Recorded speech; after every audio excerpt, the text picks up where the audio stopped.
Okay, it's 10 o'clock and we might start our next seminar from the Polish NMR seminar series.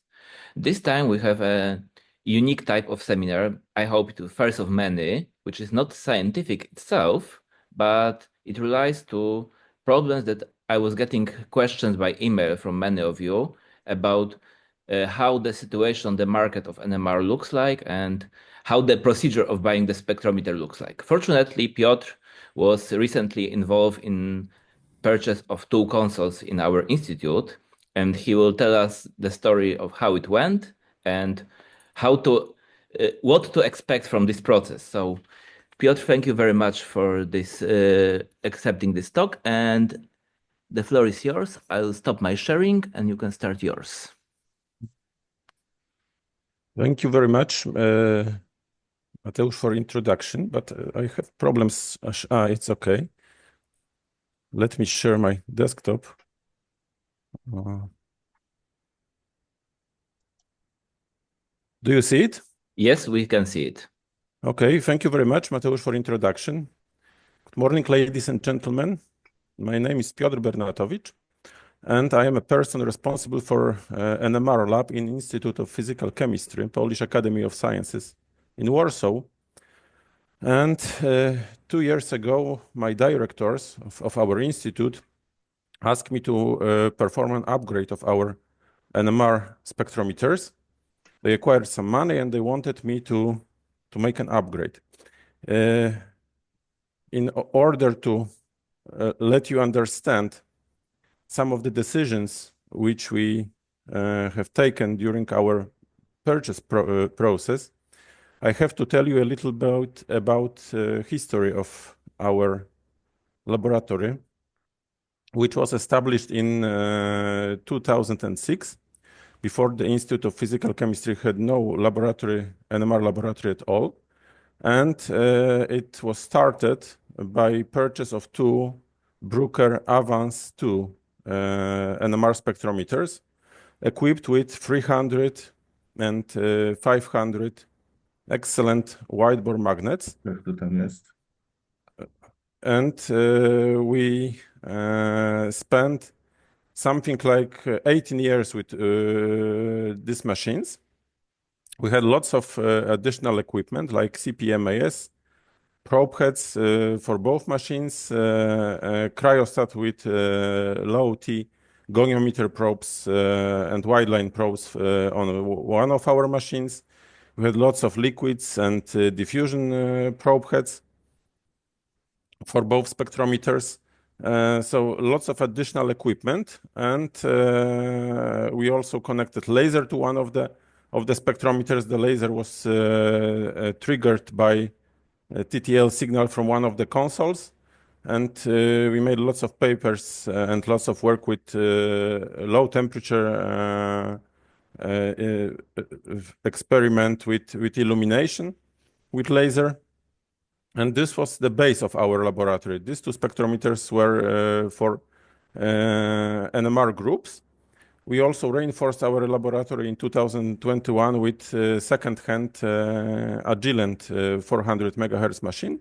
But this was mainly for synthetic chemists in our institute, just to confirm what they got as a reaction product.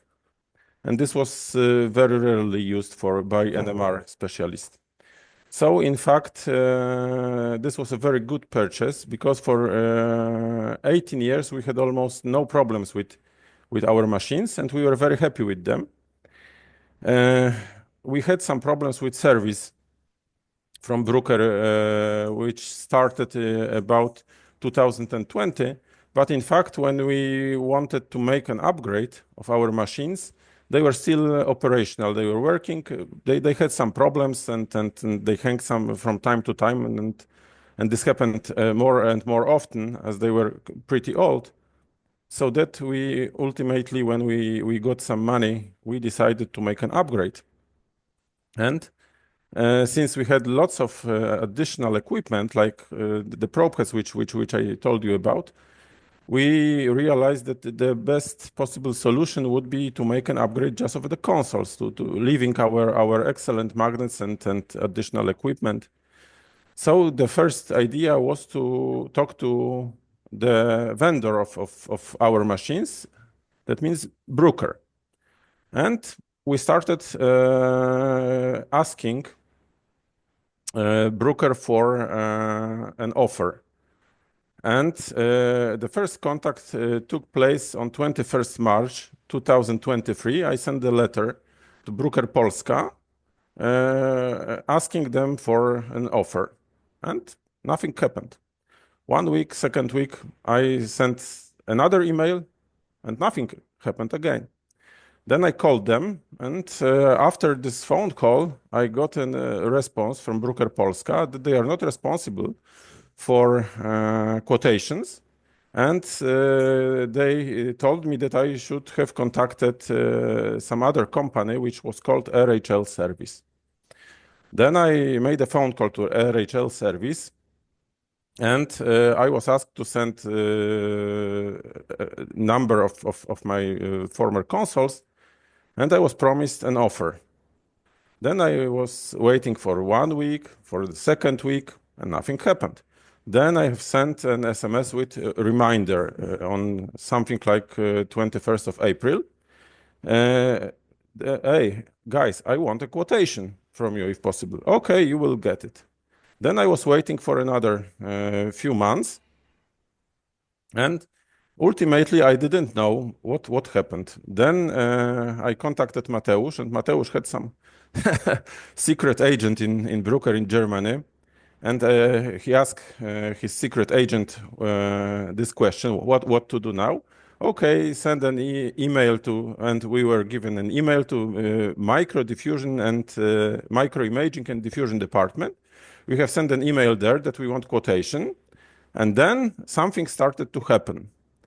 They were very surprised that they got this email and that we are waiting for an offer from Bruker.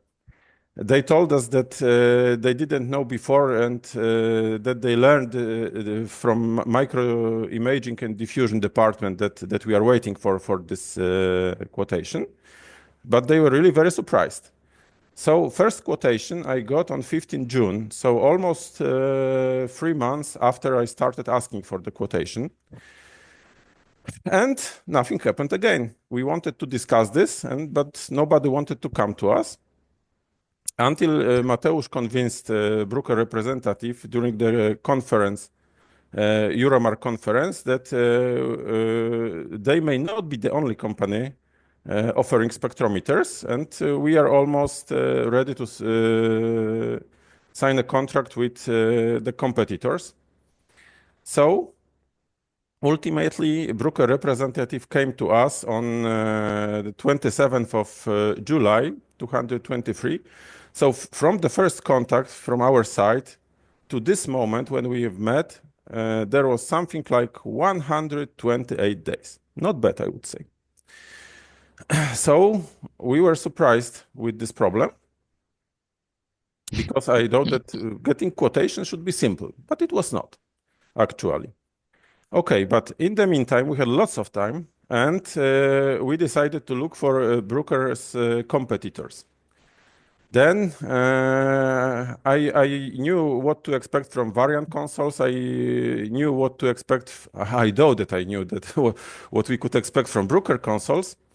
And I wanted to learn what can we expect from GEOL consoles. And the nearest working GEOL NMR lab is at Celon Pharma pharmaceutical company, which is located near Warsaw. I know the guy who is responsible for this lab. It's Arkadiusz Leniak, and they were very generous with their help. And Arek Leniak spent with me half of a day, telling me everything about the GEOL equipment. They had this equipment working there for already, I think, 3 or 4 years. They had two 600 megahertz machines, one 400 megahertz machine. And what I have seen and what was told to me that these machines were of very good quality, that they were pretty cheap if you compare to other companies. They had excellent service. They told me about probe head repairing, which took only 1 month.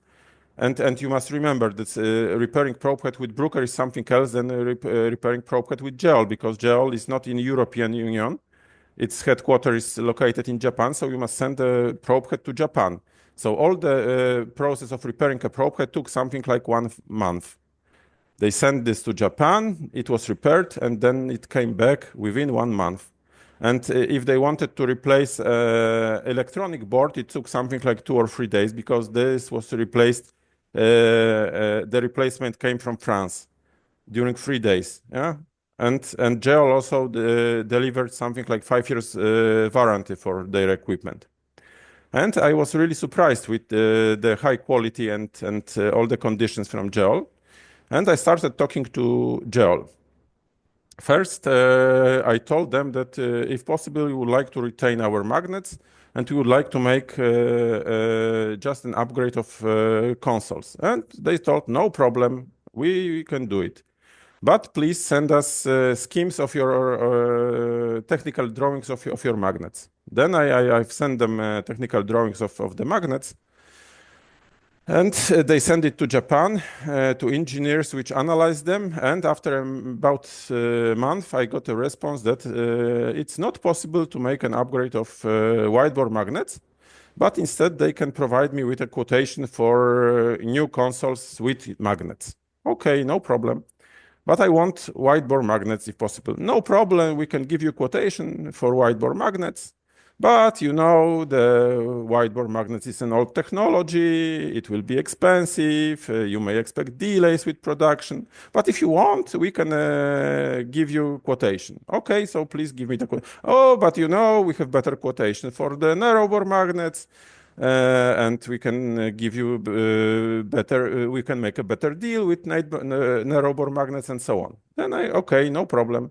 Give me quotation for narrowbore magnets.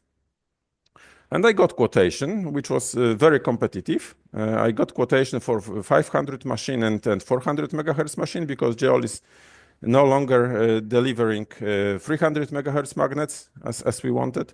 So I got quotation for 400 megahertz and 500 megahertz machines. And I analyzed this and I realized that in fact it may be very robust equipment, but it's for most typical users. And we are more or less typical user, but with some physical chemistry flavors. And this means that this equipment could be used by us, but we would work on its limits. And sometimes maybe we would like to exceed its limits. For example, I looked at the specification of CPMAS probe head input power. And since this was CPMAS probe head for narrowbore magnet, then I realized it's only 300 watt on X channel and 120 watt on proton channel. So you may expect some problems if you really want to make high power decoupling for longer time, or if you want to make cross polarization with low gamma nuclei. I realized that there is no Linux software for this. And then, of course, I realized that if we get narrowbore magnets, then we would have to say goodbye to our low T goniometer probe heads with cryostat and lots of our other probe heads. And within this excellent price, we could get only 2 liquid state probe heads and 1 CPMAS probe head. So not too much, to be honest. And then I realized that if we really want to spend our money well, we in fact have to buy Bruker equipment, and we would like and that we have to retain our widebore magnets and probe heads and buy only consoles. We also considered to buy some equipment from SpinDoc, but SpinDoc in fact only sells second-hand equipment. And we realized that the best solution would be to get our electronic console from Bruker and save our magnets and probe heads. This would be probably the cheapest and the best. And that's why we took the decision to buy electronics from Bruker.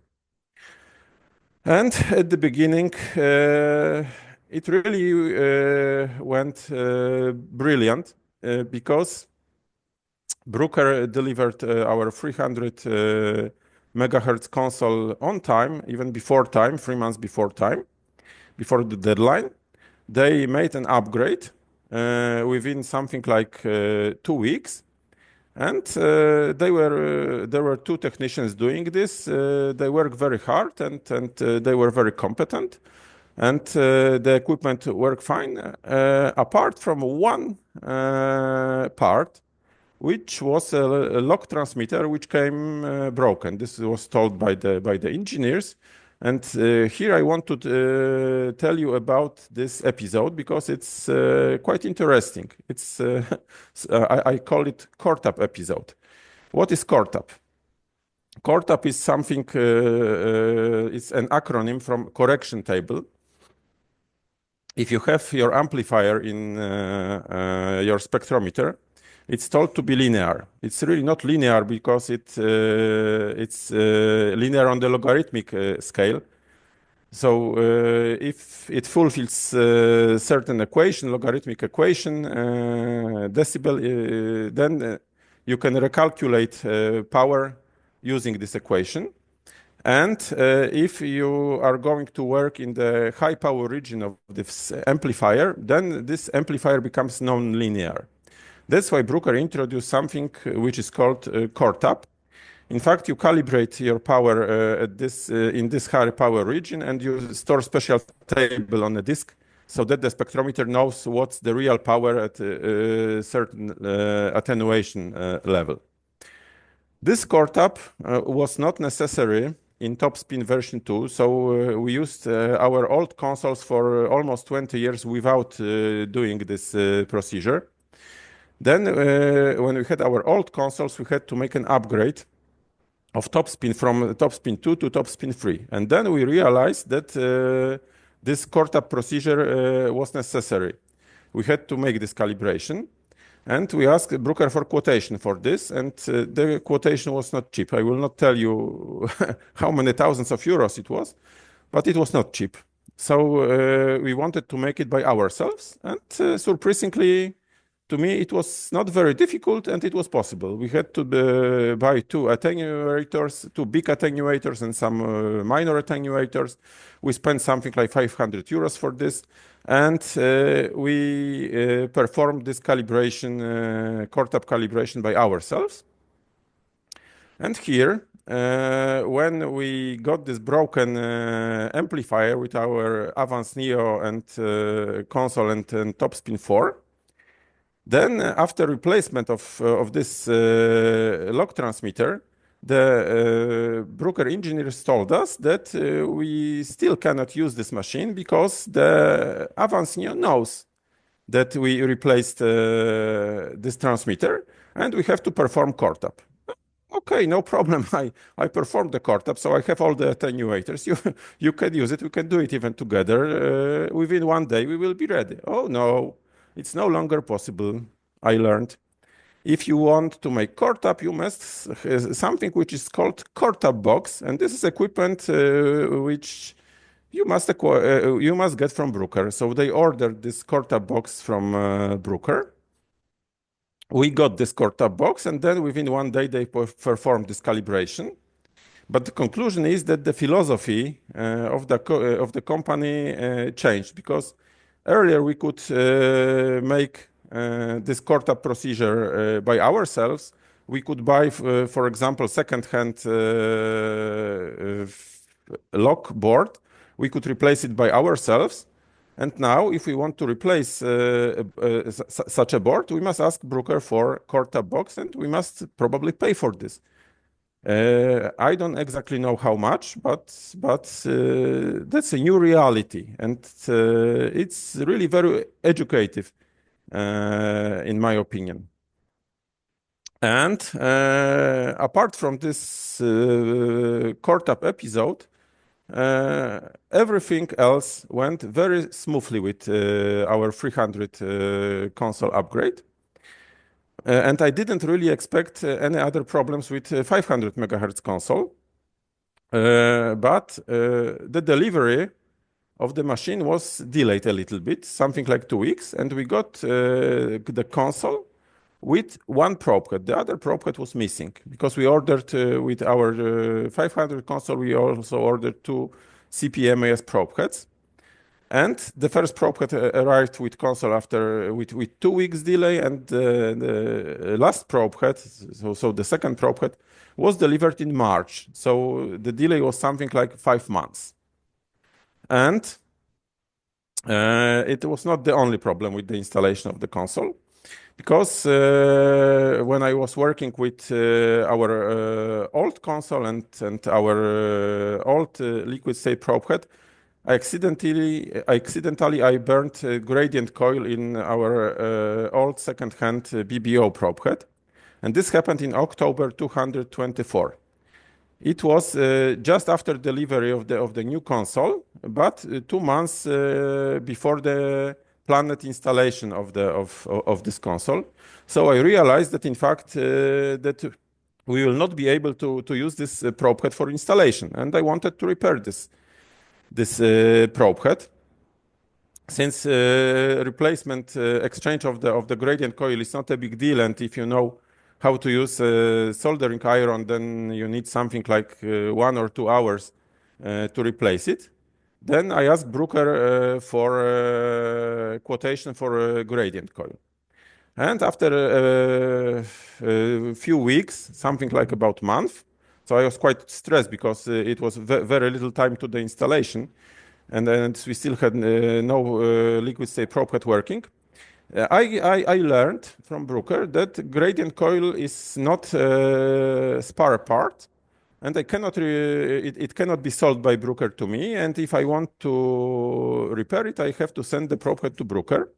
But then I have to wait in a queue. The repair will not be accelerated.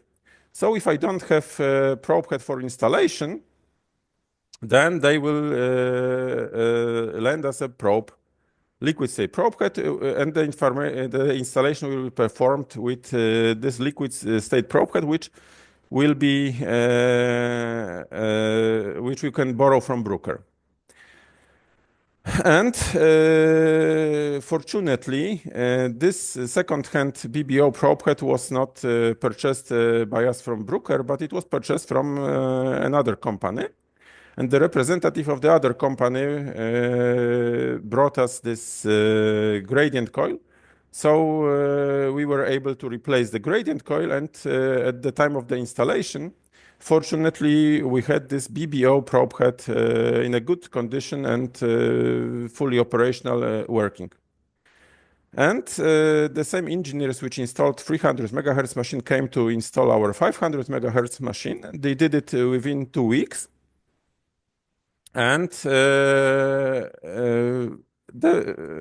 everything was okay, apart that they couldn't run top shim on any of our two liquid state probe heads, because we have on our 500 machine, we have this BBO probe head I told you about, and another probe head which is typical diffusion probe head with lock channel, which is kind of liquid state probe head, but with very strong Z gradient. But you can consider it as a liquid state probe head. And Brooker engineers were not able to install this probe head because Top Shim didn't like to shim any of these probe heads. And they left on the engineers left on 20th December, leaving us with this probe heads which couldn't be shimmed by Top Shim. So I had to shim both of the probe heads manually, and surprisingly, with a little bit of help, remote help of these engineers, I managed to get very good resolution on both of this probe head. Very, very good pulses, and in fact, all both the probe heads work perfectly. The only problem is that they cannot be shimmed by Top Shim. And what I was told by the Brooker engineers was that they will prove that the machines are working, the 500 machine is working correctly by delivering liquid state probe from Brooker, and that this is a probe. This is the problem of our probe heads. Okay, no problem, I told, and I was waiting for 1 week, second week, month. After a month, I contacted them, and they told me that they don't know anything about this any longer. and I have to contact a broker representative, and they gave me an email and the name of the representative in Germany. Then I sent an email to this person and I got no response. Then in February, I was really disappointed and I called this guy.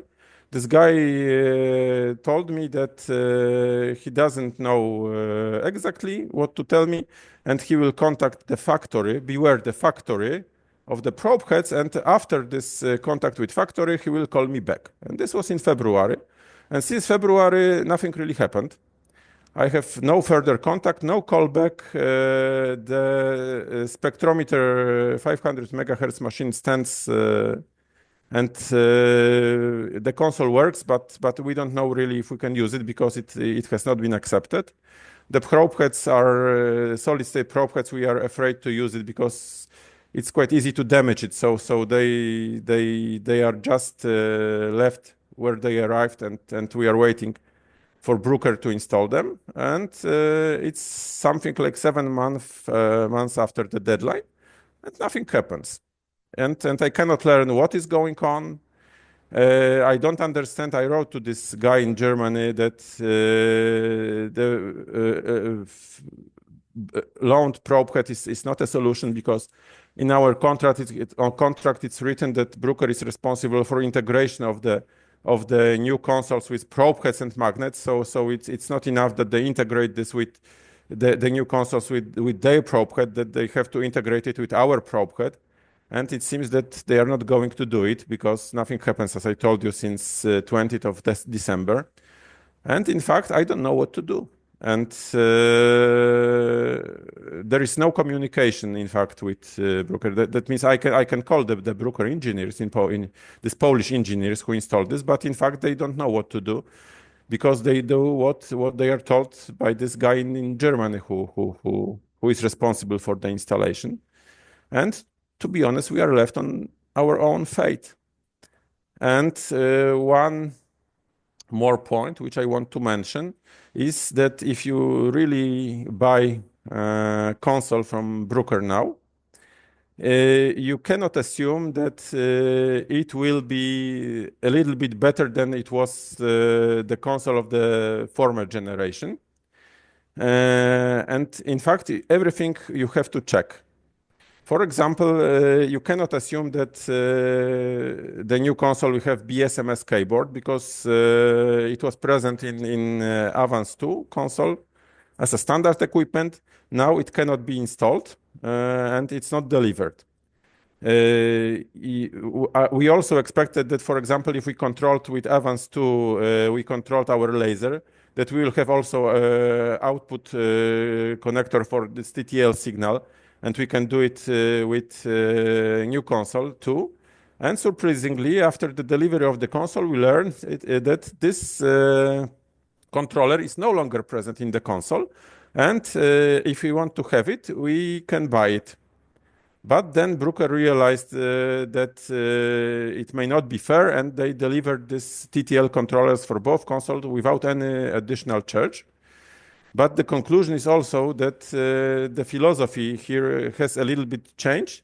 And if you want to be sure that a certain part of your console is present in the console, you must ask for this, and you must confirm this probably in the written form in a contract. And these are my experiences which I acquired during last 2 years.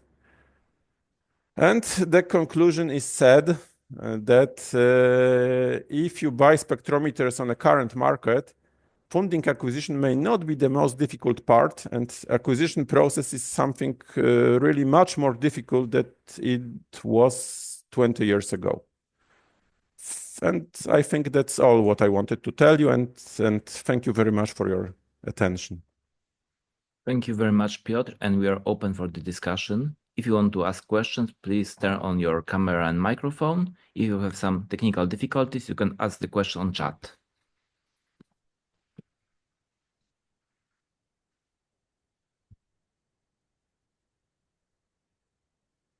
I also encourage other people who are recently purchasing spectrometers to share their stories if they want.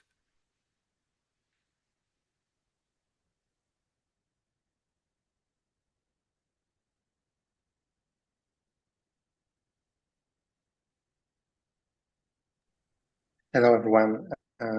The story of the new spectrometers, old one, used one, is not yet end. No, it's not. It's installation is still underway, and we are know what to expect, really, to be honest now.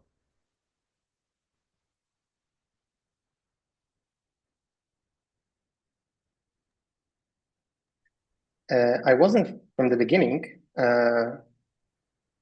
What kind of spectrometer you have? The magnet, the variant one, or? No, we have two wide bore magnets from Bruker. It's 300 megahertz wide bore magnets from The Bruker and Bruker ones, 500 okay. megahertz magnets from Bruker. That's why we decided to make an upgrade from Bruker, because we wanted to retain our magnets because they are excellent magnets. Yeah.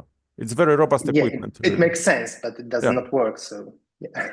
Oh, the magnets Amazing. work. The Yeah, magnets, of course. And to be honest, the equipment which they delivered and which was accepted, this 300 megahertz console, is also a very robust machine, and it works. It works almost for 1 year now, because it was accepted in June 2024, and we have no problem with this. Yeah. So it works. The problem is that the installation is not over with 500 megahertz machine, and there is very little or no communication with Bruker, and we are left to our own fate. And that's the problem in principle.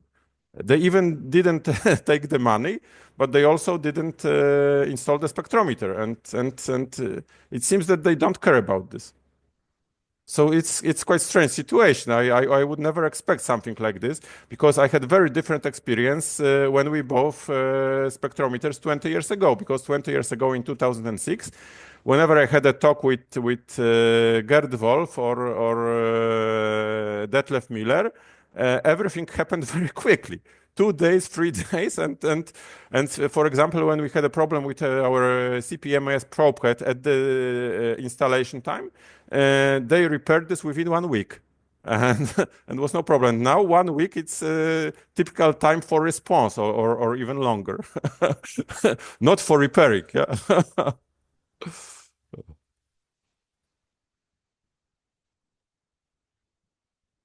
So it seems if you want to acquire an NMR spectrometer and it's not going to be very typical, it means you are not HCN user, so-called HCN user. HCN user is a person who measures proton, carbon, and nitrogen.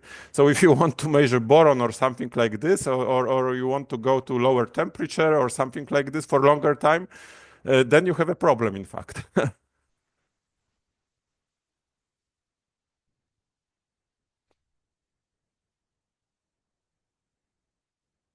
Any other comments? Let's give a moment.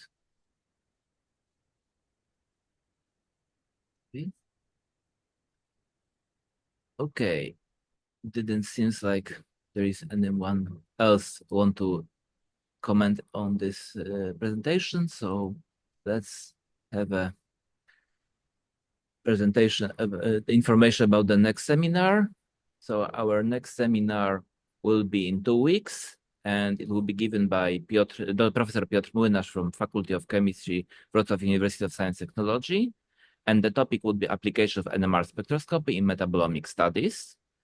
Also, if you would like to have other seminars like that, please send me some propositions of topics that you would like to mention on our seminar, cover basically. So thank you very much for joining us, and see you in 2 weeks. Thank you very much, Mateusz. Bye. Bye, thank you. Thanks, bye. Thanks.